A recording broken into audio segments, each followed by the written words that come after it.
All right, so Mr. Crucell, you filed a number of motions. I'm going to let you pick which one you want to deal with first. Well, this emergency motion stay needs to address the request for judicial bias and the process violation. Okay, just hold off with the argument. Hold off with the argument. The question was, what do you want to start with? Okay, so you filed something Friday. I took a quick look at it today. Is that any different than the motion to stay that you filed previously? This is just bringing the fact that all the motions I filed. Is that a yes or no, Mr. Crucell? It's covering all the judicial bias. Okay, listen to my question. Is it any different than the last motion to stay proceedings you filed?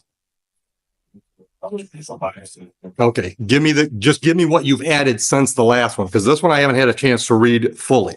The first one I read fully. It starts like any routine motion hearing until the judge's patience begins to fracture. Within seconds, a simple legal discussion turns into a battle of control. Watch how the defendant's interruptions push the courtroom to the edge. When a judge warns one more word and it's contempt, that's not courtroom theatrics, that's real authority being tested. The tension is building fast, and the next few minutes will show why judges never tolerate defiance inside their courtrooms. I just have the same straight face on you. Didn't give a shit about what I have to say. Okay, hold on. Listen, Mr. Crucell, this is going to be a very long day for you if you don't listen to my questions and answer my questions. That was in the original motion to stay proceedings. I've asked you to give me whatever's new in this motion. New stuff covers as cheating green telling me to sue the Secretary of State rather than addressing the due process violations in my case. Okay, stop right there. How does that lead to why this should be stopped today? All of this is stemming from where all of this should have been stopped a while ago. That's not the way it works. Mr. Crucell, hold on. Okay. That's the last time you're going to interrupt me today without a contempt of court charge. Is that clear? Is that clear? Constitution against me this entire time. No one has made her answer. One more word, and it's contempt of court. It's $100 a contempt, and if I get totally fed up with it, then I'm putting you in jail. Okay? Just because she and I happen to agree on the law as it applies to your case doesn't mean we're in collusion. It's possible that you're wrong. At least accept the possibility that she and I have the same opinion about something. That doesn't mean we're colluding. You understand that concept? Do you understand that concept? I am impartial. I've been trying to save you. Just because I agree with the prosecutor doesn't mean I'm against you. It just means I agree with the prosecutor. So it means if you're agreeing to that, that means you guys are lying against us. So that means in any case, when I buy the arguments from one side, that means I'm colluding against the other.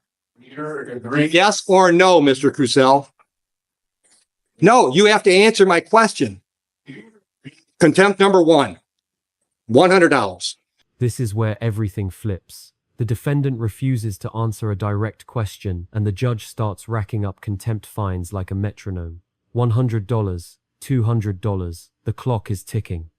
Every unanswered question isn't just disrespect, it's a legal risk. Under contempt law, the judge has full power to jail him instantly. It's not about ego, it's about order. The courtroom becomes a battlefield, and every word or silence carries a price. Answer my question.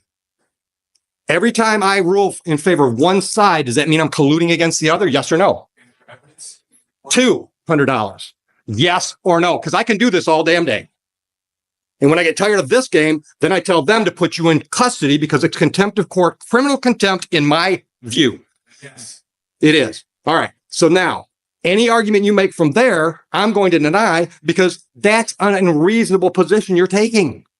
Judges, by definition, have to decide in favor of one party or the other. That's what we do. Right. When you made that statement, you were making... What statement is that? It was I thought we were talking about Judge Green's SOS statement. When you made this statement that you were setting aside my regular trial, saying that you're saying that the prosecutor, the township, and his court all see things the same way, setting that all aside, not allowing me to make my argument. So you were aligning yourself with the prosecution on the argument of my way and setting it aside and what you were doing. Mr. Crucell, what I was doing was aligning myself with the law as I see it and interpret it. Stop. You can't just shake your head. You don't just disagree with me and move on. If you don't like a ruling from a judge, you have to appeal that ruling. You don't keep arguing with the ruling. That's not the way the process works. Listen, brother, listen. I have tried to save you from yourself. When the judge explains what a legal objection actually means, he's doing more than lecturing, he's educating. This is the classic clash between sovereign citizen logic and real courtroom procedure. The defendant's passion is genuine, but passion doesn't equal knowledge. Here, you can almost feel the judge's frustration mixing with restraint. He's trying to save the man from himself. But patience has limits, and that limit is approaching fast. If you remember the first time you were in my courtroom, I tried to get you to see things the way the process was going to move forward. Because, dude, this process is going forward the way I want it to move forward. You might not like that, but I'm in charge of the courtroom.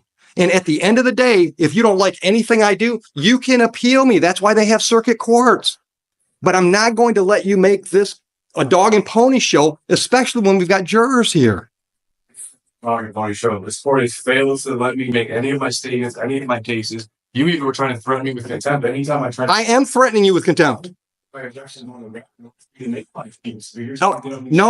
No, because third contempt. Do not interrupt me. When I said your objections don't mean shit to me, is because you were using the word objection inappropriately. You objected every time I disagreed with you. If you have an objection, you have to have a legal basis for the objection. For example, she's trying to put a video into evidence. And you say, I object, Judge. She hasn't laid a proper foundation because all she said is, Judge, I've got a video. I'd like to play it for the jury. That's a proper legal objection. When I rule in her favor and you say I object and I say, what's your objection? And you just disagree with me, that's not a legal objection. That's why I said your objections mean shit to me, because you're not using the word appropriately. Because you don't know what you're doing. That's what I tried to tell you originally the first time you were here. You've never been to law school. You've never tried a case. You don't know the rules of evidence and all the other things that have to be in play to have a trial go forward appropriately, properly, and to be perfectly honest, in your best interest. And you're trying to spin the sheriff. I'm not spinning. Based on you, you're not allowing me to do it. And that's what you told me when you arrested me. Okay. All right. So let's do it this way. What motion would you like to address first? The motion to postpone? Denied. At this point, the judge offers a simple path forward, yet the defendant declares he won't participate. That's the turning point. In any trial, refusing to proceed doesn't freeze the process. It just leaves you defenseless. The judge's calm explanation about appeal rights versus disruption is textbook due process. But emotionally, you can sense it. The judge's tone is shifting from helpful to hardened. This courtroom is about to see what happens when defiance meets authority. I'm not denying the jury trial. Especially with the jurisdiction, she never wants to it's on the why is it on the prosecutor to prove those things? There's all sorts of irregularities. All right, let me stop you for a minute. What do you mean you're not going to proceed? You're here. Everything is taking question on shows the extent everything that there is enough to show you're supposed you need to proceed. Once again, you're not answering the question I asked. You just said you will not participate, and I asked, what do you mean by that?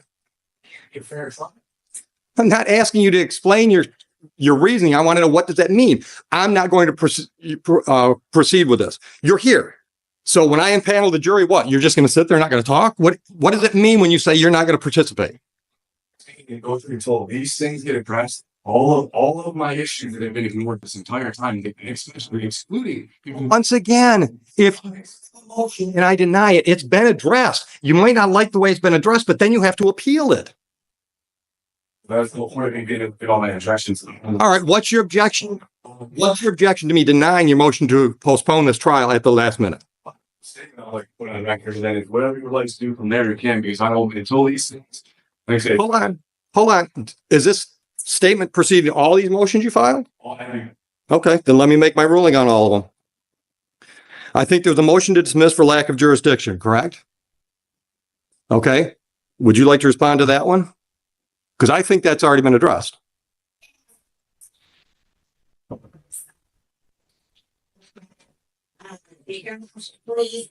arrested Mr. Purcell while he was in Huron Township, but Eagle District Court has jurisdiction over offenses that occur within the township, both civil and criminal and civil. All right. Did you appeal Judge Green's decision on that motion? I'm in the process of getting it because I've been in contact with the appeals. Okay, so there's no appeal filed yet, correct? Getting all the involved. I'll take that as a yes. There's no appeal filed. That motion is denied then. She made the ruling. You don't get to ask me to make the same ruling. Once again, don't interrupt me because I can go to 4 real quick. Judge Green, a judge in this court, ruled on that exact motion and denied your motion. That motion has not yet been appealed, and it certainly doesn't get appealed to me. Is that clear? Yes. Thank you. Next motion. Motion to Every courtroom has that one moment where logic meets stubborn conviction, and here it's the argument over jurisdiction. The defendant insists the court has none. The judge counters with the simplest fact. The citation itself establishes authority. It's a fascinating micro lesson in how local jurisdiction works under state law. To the audience, it sounds like wordplay. But to lawyers, this is the foundation of power who gets to decide. And right now, the judge is making that clear beyond any doubt. The judge can't just come in here and say that yes, the judge can. Listen to me. Then appeal her to circuit court. A judge made a ruling. You don't get to keep arguing that same motion. All she said was that Judge Martin was sending a sign and that I should go sue the Secretary of State. The things that she's claiming and saying were never said to me. And anybody have all the recordings and were submitted to the court. These things were never said to me. And then she comes in here and makes these accusations and saying that the judge said this, the judge said that. Fine. Then I'll say the same. I'll say the same thing to you. Listen to me. Here, on your motion to dismiss for lack of jurisdiction, denied. By me, you can appeal me. Because the reason she stated, the township of Huron issued you a citation. This court has jurisdiction over citations issued by the township of Huron. So for that reason, I'm prepared to move forward and adjudicate that citation. Is that clear enough so you can appeal my decision? Fine. Okay. Next one up is motion to reconsider for bias and judicial misconduct. Denied. Would you like me to clarify that in any way? Yes, absolutely. Okay. All the reasons I've stated, there's Okay. Then guess what? The Court of Appeals can overturn me because I'm not biased to you. You might not like the way I talk to you. You might not like the things I say to you, but I'm not biased against you. Believe it or not, brother, I would like to save you from what's going to happen today. I really would. Because here's my dude, let me talk. You have turned what should be a fairly minor misdemeanor and civil infraction situation into a huge mess. I don't think it's going to end well for you. This moment reveals something rarely seen, a judge almost pleading with a defendant to stop self-destructing. His words, "I'm trying to save you from yourself," show that beneath the robe, there's empathy. But emotion doesn't override law. The defendant's conspiracy claims and distrust are turning a minor case into a mountain. And when the judge says, "I'll give you the best trial I can," it's both a promise and a warning that time for patience is nearly gone. I tried to save you from that the first day you were here when I tried to convince you to have some conversation with a court-appointed attorney, and you didn't want to do all that. I know in my heart of hearts, I have no ill feeling towards you whatsoever. And I'm going to give you the best trial I can give you today if you decide to participate. But I am not going to let you drag things in front of this jury that I determine are not relevant because that's my job as the gatekeeper after the judge over the trial. I'm not going to let you get into a bunch of arguments that I think are just going to cloud issues if I don't think they're relevant. That's my job as the judge, not because I don't like Mr. Crucell. It's because my job as a judge is to run this trial efficiently and effectively. And I'm going to do that. And if I do that, I anticipate I'm going to step all over your toes and your beliefs. But that doesn't mean I don't like you or I have bias against you. So I am denying your motion to recuse myself. Anything else you want to put on the record so you can appeal that decision? Once again, stop. That's an improper use of an objection. What you want to say is, I disagree with that, which is fine. That's why you appeal it to the circuit court. But it's not an objection. What's your legal objection to my ruling? The fact that you sat in front That's not a legal objection to a ruling. That's not a legal objection. So that's 2 motions down. The next one is motion for relief from judgment. I'm assuming that's Judge Martin's decision to set aside your defaults. All right. Do you really want me to grant that motion? Because if I grant your motion, that means the default that was set aside, defaults that were set aside are reinstated. Is that really what you want today? Well, listen, Mr. Purcell, yes or no? You filed a motion asking me to set aside a decision that was made. Do you really want me to set that decision aside? Because that means those civil infractions are then in default and they're done. Is that a yes or no? Yes or no? Do you want me to set aside those do you want me to set aside the default set asides? Do you want me to reinstate those default judgments? Then I'll deny that motion. All right. You filed something called Notice of Constitutional Rights, which I didn't see anything where it required me to make any decisions or anything else. You're just letting me know that you're standing on the Constitution? So am I. All right. The emergency stay we dealt with. You also file an affidavit of non-consent. You didn't need to file paperwork for me to know you didn't consent with the proceedings, but I got the message there. Was that the only message I was supposed to get out of that document? Essentially, yeah. Okay. Okay. I don't need a preachy moment. I just want to make sure I wasn't supposed to get anything else out of that affidavit other than you don't like the process that we're involved in. Next thing I had on my list was affidavit of non-consent. Oh, excuse me. Motion for judicial notice. What does that judicial notice of what? Certain terms that this prosecutor keeps trying to use and apply in this case that are not the lawful terminology being used. Okay. For example. You use motor vehicle. Okay. Motor vehicle's pretty much a term of art in our business. Law limits how it's being used. Absolutely. Well, then you can make those arguments. But you can't tell her she can't use that phrase.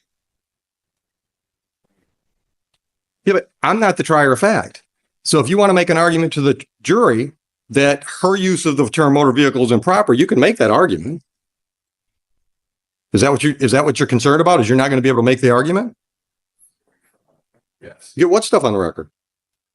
Filings. Well, I can guarantee you're not getting all these filings on the record because the jury has no reason to know about all your motions. All of this has to go. Everything is taking place. No. Here's a powerful moment. The judge defines his role as the gatekeeper of evidence. Many viewers think a jury hears everything. Not true. Judges decide what's relevant, and that's exactly what he's doing here. His explanation isn't arrogance, it's legal necessity. Without it, trials would descend into chaos. Yet to the defendant, this sounds like silencing. The irony, both are right from their own perspective, but only one holds the gavel. Exactly. No, that's not the way it works, Mr. Cazell. No, Mr. Cazell. All right, listen, brother, listen. You don't get to tell me what my job is. I've been doing it for 25 years. Listen. Well, then that's why they have appellate courts for the 4th or 5th time. I decide what this jury gets to see today. I decide. That is, by definition, the role of the judge at a jury trial. I get to decide what goes in front of that jury. If you don't like the decisions I make, you appeal those decisions. That's the way it works. What this jury has to decide today is whether or not you violated the township ordinance on that date. Hold on. None of these legal arguments about whether or not I should recuse myself or whether or not you notice me up for constitutional rights, none of that has to go to that jury. And none of it's going to. And that's why they should have tried in my emergency motion stop. I already ruled on that. Certainly back acknowledging my motions for my next trial. Once again, I'm doing my function as a gatekeeper for a jury trial. I'm deciding what's relevant and what's not. And you can disagree with me that all day long. But we're going to do it, once again, we're going to do it my way. You can appeal me. I've been appealed before. I'll probably be appealed before I retire again. It's okay. That's the way the process is set up. I encourage you to appeal me. All right. I am open-minded enough to think that perhaps my mindset about your whole travel, whole thing, maybe that's all wrong. So a circuit court judge can tell me I'm wrong. But so far, and I've ruled this way a number of times on the traveling issue, nobody's ever appealed me to lead to a circuit court judge to tell me I'm wrong. But I'm open to that idea. I've said, well, you just keep, and each judge has done the same thing. They just keep setting aside, and acting like it doesn't even exist, not allow me to make my case, which is violating my rights to be able to produce my case in my head. What's your case that traveling doesn't mean operating? I was having, in fact, this court's violated my due process rights in every way, the judicial bias, and All right. All right, then appeal me. But today we're having a jury trial. an unlawful jury trial. And I think that waiting statement you got on record. Right, but hold on a minute. Once again, I want to know what that means. You're not participating. Not participate in a jury in a trial where there's severe bias in this court against it. Okay. Violates my rights to a fair trial. 100%. And you want to keep overlooking. No, I know they make you seem like they're not a big deal, and No, your rights are a really big deal. obviously not. Because if you can sit there and say that the things that are happening, the things you're saying, and just try to give this excuse to all, just because I'm here on this, you are aligning yourself with the prosecutor on my right to trial, completely setting aside, not allowing me Mr. Purcell, no, I'm not. Listen to me. No, it's not. Listen to me. Listen to me. This is the internet's favorite courtroom myth, the so-called right to travel. The judge dismantles it cleanly, explaining that yes, citizens can travel, but operating a motor vehicle brings laws into play. It's a stunning education in how sovereign citizen theories collapse under real legal scrutiny. The judge's tone hardens. He's heard this argument hundreds of times, and not once has it worked. Yet the defendant keeps pressing proof that belief can be more powerful than fact. She could step out of the room, and I still think your travel argument is bullshit. Traveling. The right to travel was when you did it by Shanks Mare. Then appeal me. That's my decision. Appeal me. When you're driving a motorized vehicle or traveling in a motorized vehicle, that brings all those ordinances into play. That's my legal ruling. Appeal it. I encourage you to do that. But that whole traveling argument, which, dude, I've been through that argument a whole lot more than you have. Trust me, in the last 25 years, I've had that argument a lot. Traveling, as you try to apply it, meant you could not be stopped by the government from walking from one venue to another. But when we got motorized, then the rules kicked in. Rulings from the American jurisprudence side that literally stated that yes, first of all, you're allowed, and including automobiles, as long as one does not interfere with another's rights. And this is something that's been established to be secure. Then appeal me. Take that precedent and appeal me. I must be as well. Okay, that's your right. I'm not trying to stop you from doing any of that stuff. I'm just trying to stop you from bogging down this jury with stuff that I've determined is not appropriate today. Because just because you're determining it based off of what though? That's what I'm saying. All these things are relevant and they are accurate. They're relevant to you. They're not relevant to me. I've made the decision. I have made the decision. I made that decision months ago and you didn't appeal that. I mean, the process is Which is not an appeal. is an extreme, lawyer when there's bullshit that you can't do that. Absolutely, I do that. 100%. No. Listen to me. Listen to me. If I don't hold you to the same standard I hold her to, then I'm treating you differently than her. How is that unbiased and impartial? You've decided to engage yourself in this venue, in this arena. That means you got to know the jury structure. Yes, you have. I'm forced to be here. But you didn't have to do it. You didn't have to do it as an untrained layperson. You had free access to qualified, competent legal counsel. They're still here. There's one right there behind you. He's still ready to help you.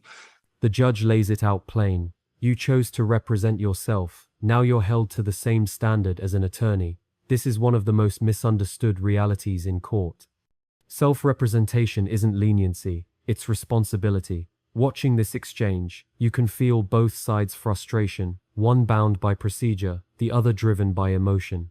The lesson here is clear. The courtroom doesn't bend for personal conviction. It bends only for the law.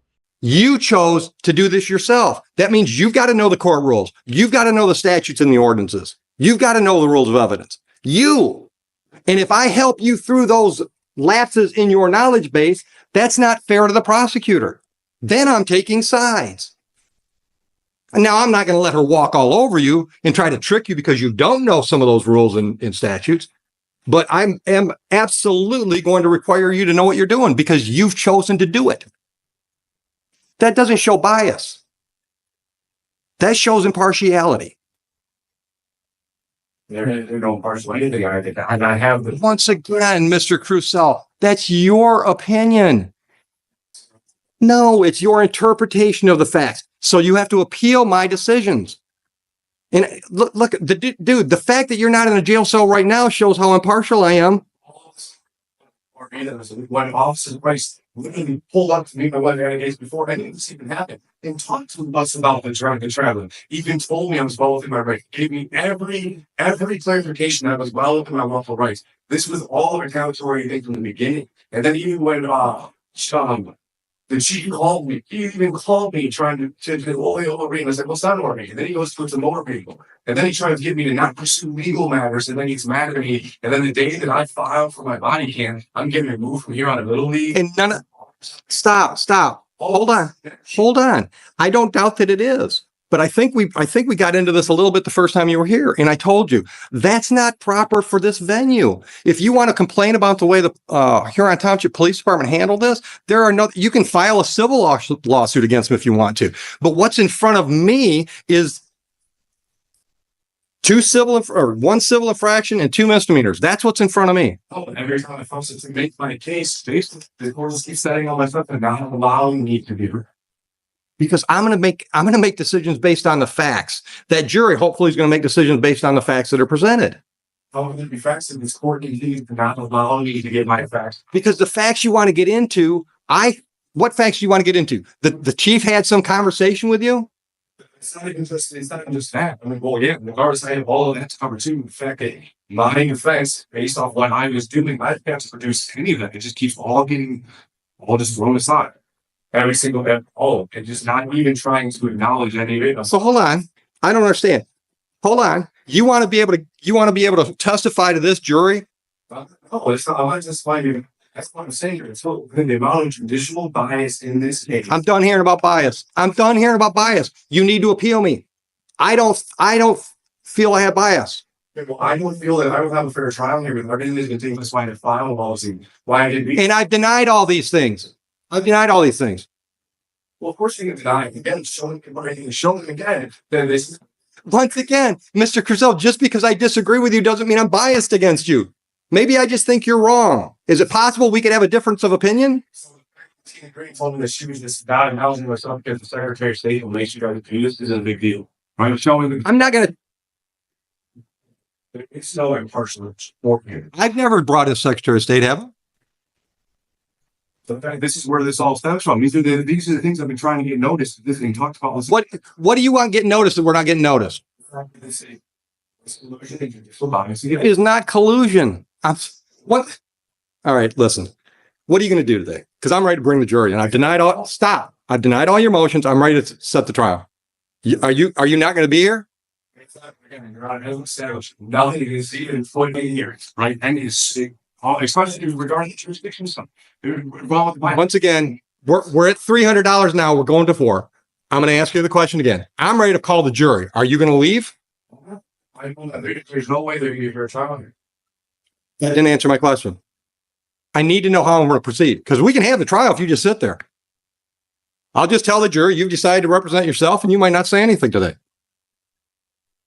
So that's the way you want to go with the trial. I do. Okay. Okay. Everything is Okay. No, let's on the record as you feel they should be.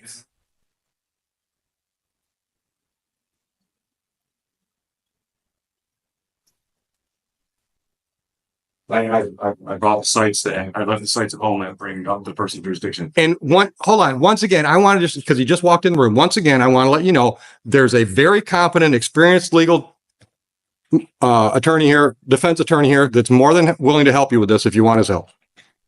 Well, the court actually was supposed to be. And that ain't going to happen. Anybody showing you were supposed to release yourself. It's in the book. I don't think I've shown bias. That's what we keep. Once again, you and I disagree. That's okay. That's America. You have to appeal me. You don't just keep to argue. You don't get to argue the same thing over and over and over until I agree with you. That's not going to happen. I know I am not biased towards you. I also know that your ideas of how the law applies in mine are vastly different. But because I'm in the black robe and I'm in charge of this trial today, my ruling stands until a circuit court judge or some higher court tells me I'm wrong. That's just the reality of it. That's what I have to do. You're creating this course, not going to hold it the way it's supposed to. You're not going to stand by your Not by your definition, I'm not. The Secretary of State, Attorney General, and I've never heard anything. I don't even know if you're lawfully allowed to concede it. You can say that again. It's been proven on the record. No, it doesn't need to be proven on the record. Show me a statute or a court rule in Michigan that says I got to prove that. Statute, Michigan statute, or Michigan court rule that says I got to do that. I have it in there. My father's in Slogan. So you're such a great legal scholar. MCL 168.420 and MCL 168.467 mandates that the judge must file an oath with the state, and you provided 1X. That is what you have to ensure. Okay, then I don't have it. You can file that motion to dismiss with the circuit court. But we're having a trial today. We're going to have a participating trial that's not. By this point, the defendant is convinced the system is stacked against him. Every denial feels like proof of bias, but the judge's reasoning is simple. Disagreement isn't discrimination, it's procedure.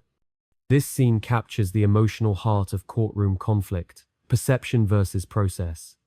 You can almost sense the judge's exhaustion as he repeats, "Maybe you're just wrong." It's blunt, but it's also the reality check many defendants never want to hear. That's going to be impartial against them, right? It's going to be completed. There is no impartiality that is supposed to be here. It cannot be for trial for all of the amounts of evidence in the hand. Okay. Anything else you want to put on the record before I call the jury in? Yeah, lengthy statement I was all put on the record before we get. How lengthy? It's. Go ahead. Sir. Just so you know, you're putting this on the record. You're putting this on the record. I'm not listening. She'll get the record. Your Honor, Judge Oak, I respectfully assert that this court has failed to motions by files in the case. Yeah, well, then she can make it. Thank you. I respectfully assert that this court has failed to address the critical motions I filed in this case, including a motion to dismiss for lack of jurisdiction, a motion to recuse for bias, and a motion for relief from judgment. These motions have raised significant concerns about the court's jurisdiction, judicial bias, and violations of due process under both the Michigan Constitution and the U.S. Constitution, particularly the 5th and 14th Amendments. I have also submitted affidavits and motions, including an affidavit of truth and an affidavit of rebuttal regarding the traffic stop by Officer Merrill, which is connected to this case on August 21st, 2023.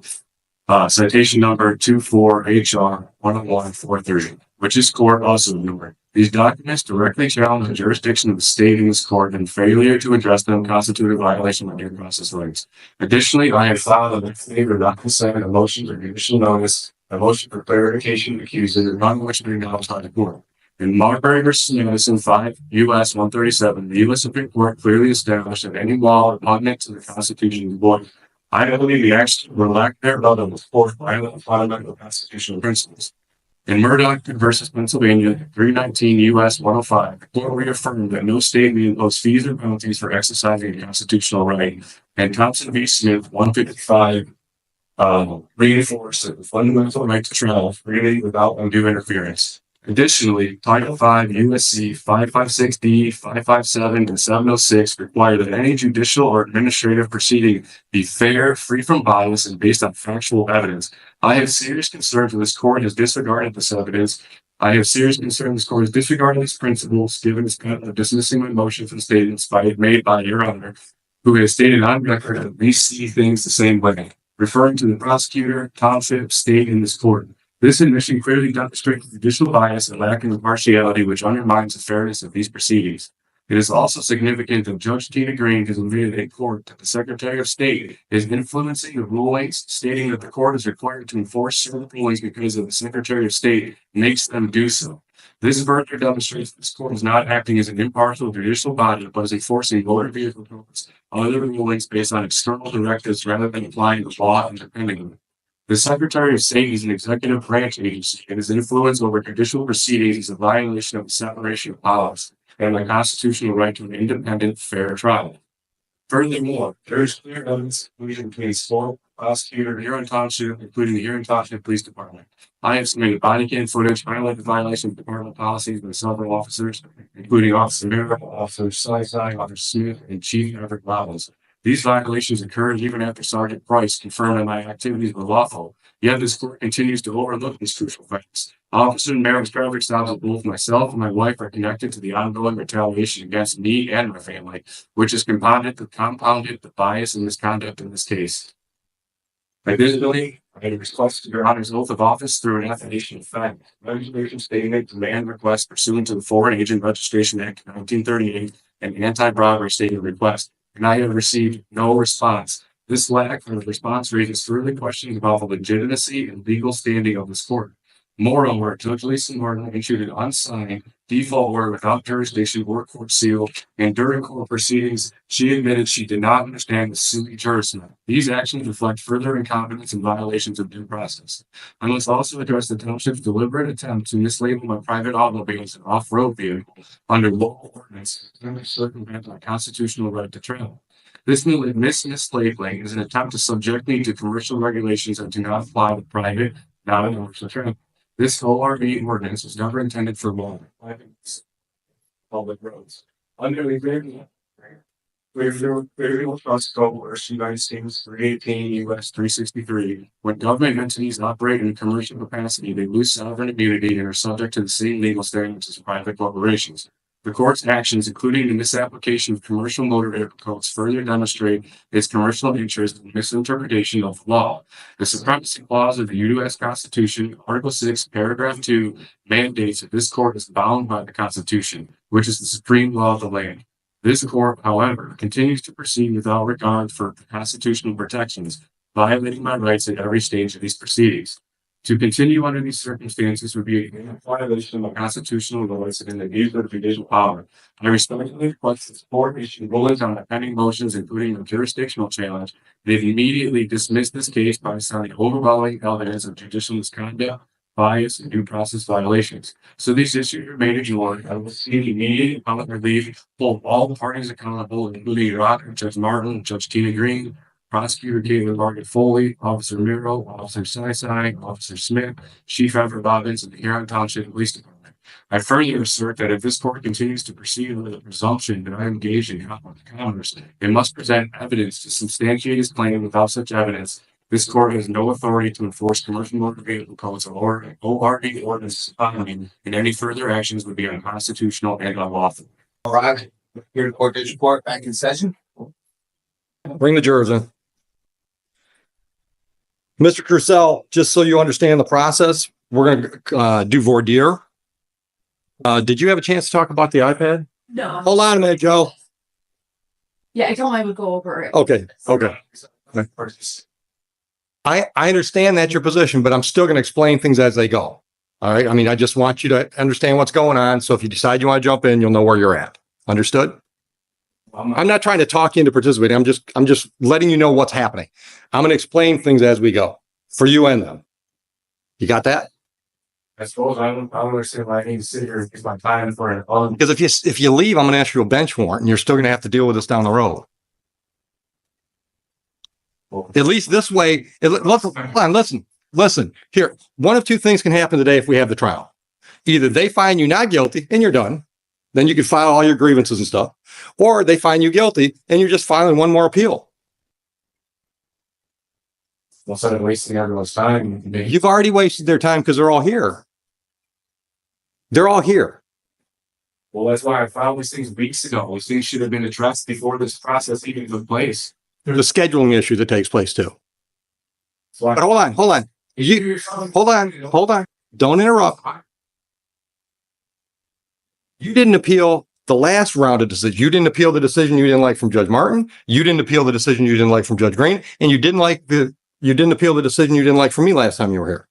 So here's my problem. I'm not going to adjourn today because you say you're going to appeal, because if you don't, we've accomplished nothing and we're no further to resolving these files. And they had to file a link with the appeals court that I've been in contact with the appeals court. Okay. Okay, hold on. Let me try to educate you. Okay. You contacting the appellate court, first of all, this should go to the circuit court. All right. You've gone. Okay. So I didn't choose for you to be here, but you're here. Okay. So we have to get through it. All right. So the way it works is you don't just talk to them about an appeal. You actually file and perfect an appeal, but you didn't perfect the appeal. So there is no appeal. You started the process, but there is no appeal. So Mike, we're going to go forward today. The only question is, are you going to be in the chair now? No, again, if you wish to prevent where I'll have to state bond one, correct? Depending on what I set the bench warrant at. It can be whatever I want it to be. Once again, but see, you think that's bias, right? And that's me explaining to you the way the process works. I could set a $10,000 cash bail on this. And until a circuit court judge tells me that's got to be set aside, it's the bail. That's the bond I set if I set it. Because here's the thing. And I'm trying to, listen, dude, I'm trying to get you to see I've got a job to do. It's got nothing to do with you personally. All right, you keep bringing this, I'm having so much trouble getting through to you. I'm thinking the next step is a competency exam. So that fact that she told me that on the record in front of me, and in all the things that she's saying, the judge said, she never said that on the record. I have a record submitted. So once again, she wasn't doing this with the Secretary of State. Then appeal Judge Green's decision. I've told you that at least 5 times today. If a district court judge makes a decision you don't like, you appeal it to the circuit court. You don't just keep arguing again. That doesn't get you any further along.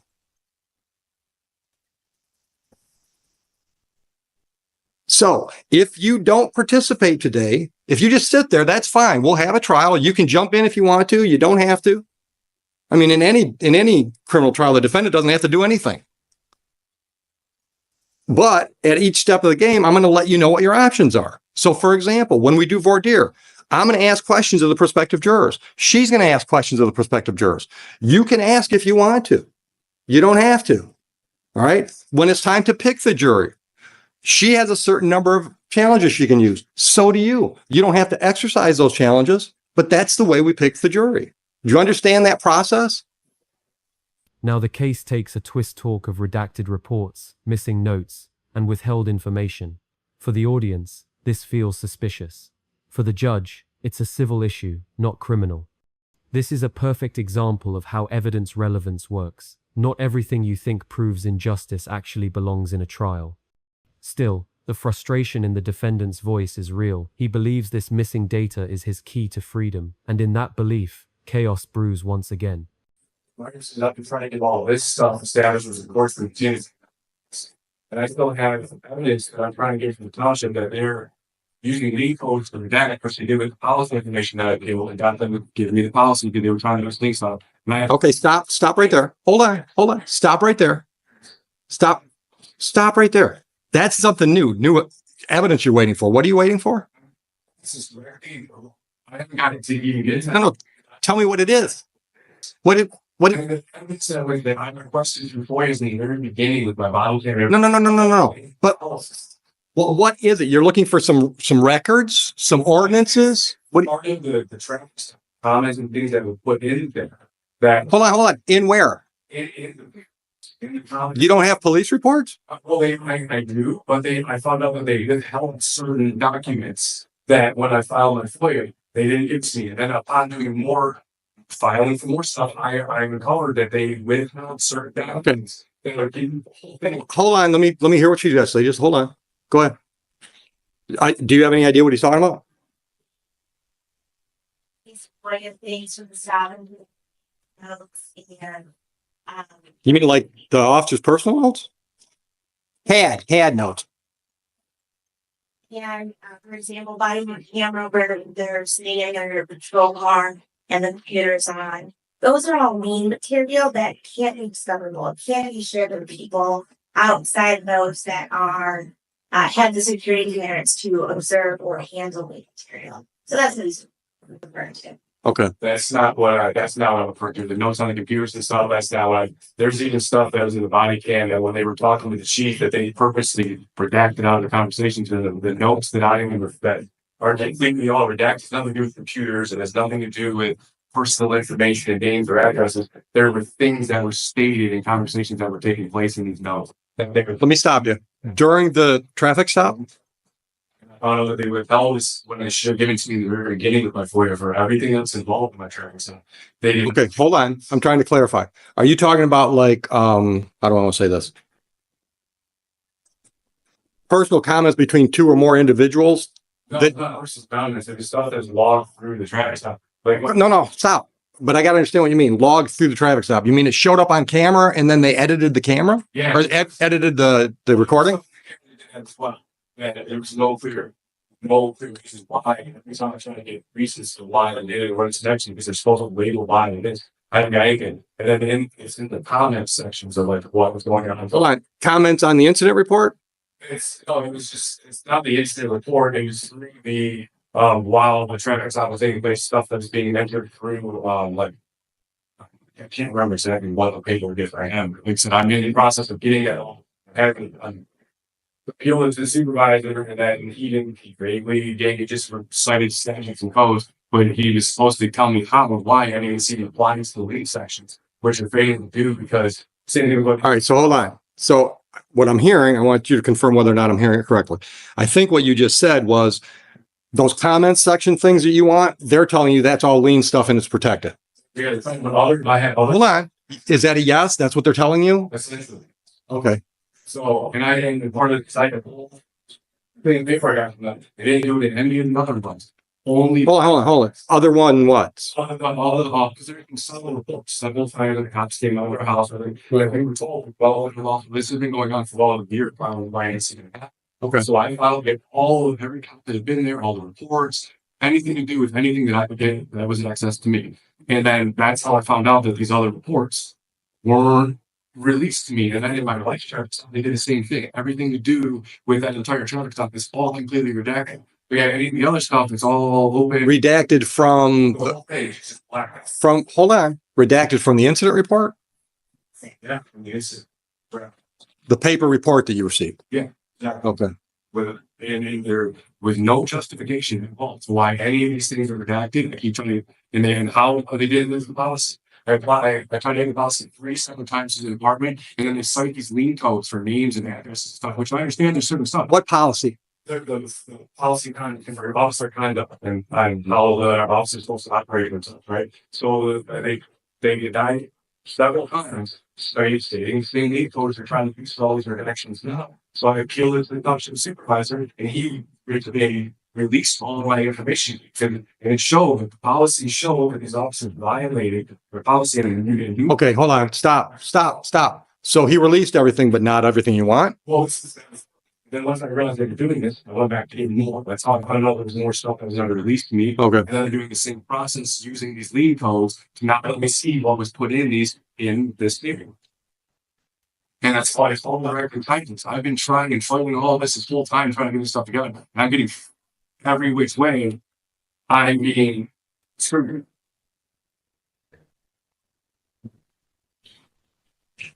He's raising issues that concern me.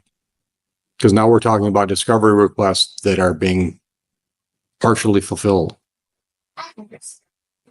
As you can see, as it is with this stop, he does have the incident report. He does have body worn camera for 4 officers in our dash cam, what have you. He also personally took video. I have it. There was no mutual discovery. He elected to use the FOIA route to take all this information.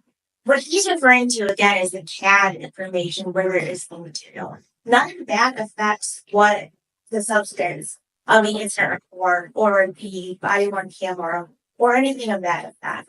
He's also talking about incidents that I think they were probably about the township attorney is dealing with it as opposed to the township prosecutor. There's probably about 20 different contacts that he has sought FOIAs through. So it's not just this incident. And what I suspect he's talking about, where police came to his house or like a traffic stop or speeding ticket, there are no incident reports. Those are categories. So that's probably why those are blacked out, as opposed to this incident where a misdemeanor was attached and an incident report had to have been written. Okay. Anything else as far as information you requested that you don't have that you think you need? I mean, that's the base of it. I'm still actually, now that I've been having to really dig into stuff, I'm uncovering more. Now that I've been through the body cams, I have to file more to get more stuff unredacted because there is clear points in these conversations that will purposely redacted. They have nothing to do with any information that they keep claiming. Same thing with these categories she's referring to. That's not what I'm trying to get hold of. And I understand that there are things that they can redact through the lead code. But these entire things that are, there's no way the entire pages and these comments and everything are all lead information. I know that. I've been told. How do you know? I've been told for Sergeant Price things that are said in these personally about me and stuff like that are being redacted because it can be used showing the bias and everything, the retaliation against them. And I know for a fact what was said in these things. That's why I know that being redacted is more than much to say. Okay. But Mr. Crisell, with all due respect, that all sounds like a civil lawsuit against the township. Well, yeah, this is my argument. I'm trying to bring it to this court, but everything's just being getting. Because I'm not going to get into all that with a jury. We've reached the emotional peak. Nearly an hour in, the judge's tone shifts from patient to resigned. He's heard the same arguments, the same denials, over and over. When he says, "You have to appeal me, not argue me," it's not anger, it's surrender to process. What began as legal debate has become philosophical truth versus perception, control versus freedom. And the judge knows one thing for sure: this trial will not end cleanly. But that goes directly to this, is what I'm saying, and that's why I've been trying to get all of this stuff answered before we even come to this point. I'm not going to let you get into all that with the jury. It's going to be confusing. We're going to go down rabbit holes. That's why what's the because I need to be able to present my case to fairly and fair. So this case Go back to February. We set this trial 2 months ago. you're right, but 2 months and 2 weeks. trying to get the jurisdiction status. I'm trying to get the judicial bias stuff taken care of. All of these things that have not that they just keep. Just it is what it is. Things swept under the rug. When Okay, hold on. Once again, I have to take offense to that. I'm not sweeping your judicial bias argument under the rug. I'm denying it. without it, I give you. Yes. Okay. No, seriously. See, it doesn't matter what you have to say. If I'm determining bias, I know what my heart is. Now, you appeal that decision or you grieve me to the Judicial Grievance Commission, right? They can look at all your facts and say, well, Oakley, clear bias. But I don't have to hear all your arguments and see all your evidence to know I'm not biased. That's fine. And I guess that's something that I have already started to do. I was just like, we'll be going down it. The more I do it, Okay. So again, I Sir, it's 9:02. The jury's been here since, I'm assuming, shortly after 8, some of them were showing up. yeah, like I said, I cannot participate in something that I know is stacked against 100%. Well, once again, you think it's stacked against you just because you don't agree with the way things are going. Okay. It shows that these things have to be established. That there has to be any. Then You see, bias like that. See, I mean, okay, stop. We're just hashing the same arguments again. If you're right, then you've got an automatic appeal if they convict you today. If you're right, and this whole thing has been nothing but a sham. it has to be, and it's all this turned into. Okay, bring the jury in. I'm tired of talking. That's the motion will be real quick. Motion who? Oh, I forgot you filed a motion. Give me just a moment. Yeah. Did you see that? Hold on. Did you get her motion? I never seen that. Yeah, no. Just, you got a copy. You can just at least show him so he can see if he's seen it before. When did you send this to me? Last Tuesday, along with our consultants. I have never seen this. Take a minute to look at it. Let's bring up for the record. Hold on. Hold on. Have you had a chance to look at what you just handed me? Okay. All right. So are you ready to argue that motion? Well, no, I haven't no time to prepare for anything. I've never seen that before. And Okay. it's just trying to keep me from being able to bring up all my valid arguments that are all applied to this. Once again, valid as you determine them, These are facts to the case. as you say. And that's they're the same with the things they're trying to say, right? They have no evidence. Where's the evidence, right? Right. But I haven't ruled that anything she's trying to put in front of the jury is invalid. So my defense to my Well, here, let's do it one at a time. She wants to stop you from saying anything about due process violations. Did you plan on telling the jury that your due process rights have been violated?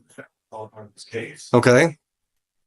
Same thing with all the traffic stop all the way till now. Specifically, what were you going to tell them about your due process violations? Well, I don't have my defense completely in front of me because I'm trying to get all the other matters. I'm not ready for that. So I've never even seen it, so I can't even build up a defense to that. Okay. How was that provided to Mr. Crusoe last week? Okay. I received his motion or his $100 motions on Thursday, so it gave me much time to respond. I did send it in the mail. I dropped it off at the post office this morning. And I didn't receive his most recent motion. That was filed Friday. Right. I sent my certified mail, so I know what you're saying. I mean, we've never got the first last name. Never. All right. So here's what we're going to do.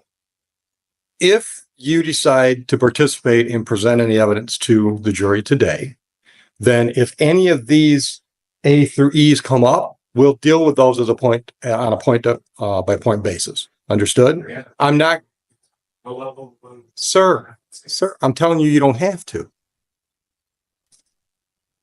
She wants me to give you a blanket instruction right now that you can't talk about any of these things that are listed in this motion.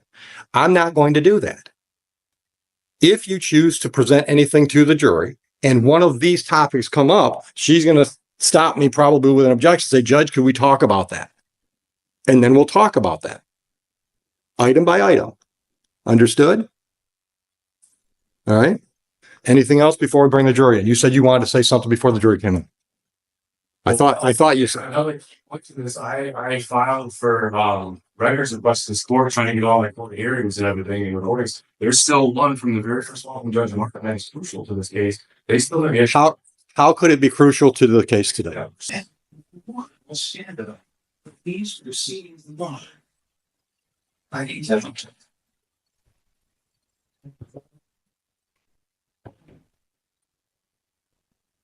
We should probably have Caitlin. Yeah, and she's gonna move.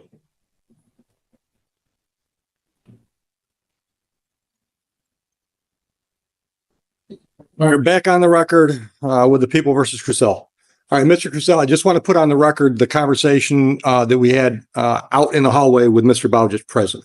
Outside of your hearing, by the way. That's for that. But I filled you in. So you've agreed you're going to pay your $300 contempt charge. I put that in air quotes. I'm going to apply that towards the cost to pay this jury panel for being here today. Agreed? In exchange, we're going to pick a date, hopefully in the next 2 minutes. We're going to pick a date, put this back on our calendar down the road to give you plenty of chance to perfect your appeals, whatever you want to appeal. Agreed? Okay. All right. You can sit down. Okay. Now, but I have to say some other things. All right. Before I took the bench, I did a lot of court appointed work. All right. So I know that a lot of times when a defense attorney is talking to their client, they've got to get over a mental hurdle because a lot of people in a situation where the court's provided the attorney, they think the attorney's not working for them. The attorney's working for the court. So I want to make sure you understand how this works. Mr. Bowditch, although we've worked together for years, he doesn't work for me. Really, he doesn't even work at my pleasure. I suppose if all three judges in this court told the Michigan Indigent Defense Council Regional that he works for that we just don't want this guy in our courtroom anymore because he's just incompetent or whatever, they'd probably put him somewhere else. But other than something drastic like that, he's not here because I'm paying him and I've requested him. You understand that? Okay. His job, his client is MIDC. And I say his client because they pay him, but he's paid to represent folks in district court that don't have their own attorney. I just want to make sure you understand when he's giving you advice, he's not telling you what he thinks is best for me. He's telling you what he thinks is best for you. Okay? Now, the other thing, I'm assuming he brought my offer out to you. Listen, if you want to get into all those arguments that you've referenced today and the last time you were here, I'll give you that. I mean, I'll look at all the stuff you've got on the traveling argument, everything else, because what I told you earlier is I've got an open mind. Okay. I don't think in my heart of hearts, you can convince me that your argument on traveling is a valid one, but I'll listen to everything you've got to tell me on that and every other issue. I mean, I'll give you an entire day set aside for a trial to do all that, but not with a jury. All right. So I want you to know that's an option. I'd like, and if you need to have some conversation with your family or Mr. Bowditch, I'd like a decision on that today, because when you walk out here, I'd like to have a date on the calendar for either a bench trial or a jury trial. Okay? And I hope, based on my earlier conversations, you understand why I can be much more free and easy about what I let in when it's just me making the decisions than it is with a bunch of jurors. All right, Bowditch, go ahead. Could we actually adjourn this? Now, Priscilla and I have had a conversation. I think we can streamline this case quite a bit. Could we set another motion date? It's nothing that's been covered. We covered new ground. Okay. It should be a simple motion with his understanding. It's yes or no. And then if we need to proceed to a bench trial, we would. How far down the road? Well, it depends on how long his the discovery is going to take. If there's anything even possible to be retrieved, but I still Probably a month is too tight. Well, I know that's in the process. I've already appealed to the conference. No, I'm in the process. Okay. Hold on.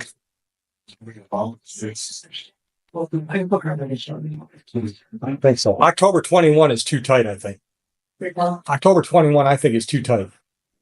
Time frame wise, you want to go into the next month? We can, Your Honor. It's up to the courts. I have no idea how that process is going to work, so I don't know. Yeah, I mean, I'm more time. With what the court's done today and asking more favors. No, you're not asking a favor. We're just scheduling a date. Do you do What is it? that's a Monday before Tuesday? Yeah, that'll be We'll safe. open that day. That'll be safe. If Caitlin is. Do you have an opening on Monday the 25th? You're not scheduled. Of November. Just for a motion. This is just a motion hearing. We're not going to take testimony. Okay. As long as you're not, no, Don't- you don't have them that month, let's say. So that'll work? What's the date? 9 a.m. the 25th of November? It's the Monday before Thanksgiving. Nobody's got travel plans? Motion date. Okay. So I think what I'm hearing is you think that will either be dispositive or we'll set a trial date that day. Yes, Your Honor. Or we'll resolve Okay. All right. it. Okay. I didn't ask. Can you pay the $300 today? Okay. And I implore you, keep talking to him. Keep talking to him. All right. Anything else? All right. We're adjourned. Yeah, go ahead. Officers are here and you guys are ready to testify if you want. Understood. And you can give them my apologies. Put it all on me. So your civil infractions, we're just kicking those down the road. Understood? Okay. Or I keep saying infractions. It's 2 misdemeanors, 1 civil infraction. All right. Okay. So everything's adjourned. I'll make a note in the file so the cashier knows what to do with your $300. Mr. Bowditch on as your, Not officially, I don't think. let me just give you notice. Did we set that at 8:30 or 9? You said no. 9? We set it at 9, but if he's always here early, she'll probably be here early. So get here early. We might get it done with. You're not late if you're not here before 9, but just telling them. Okay. We'll get your notice. You're good to go. Yeah, yeah, money, you got to do something. Thank you, Your Honor. Thank you, Mr. Bowditch. I appreciate the efforts. All right. Caitlin, enjoy your Monday. Yeah, thanks. After nearly an hour of defiance, something unexpected happens calm. The judge and defendant finally find common ground. A new date, a chance to reset.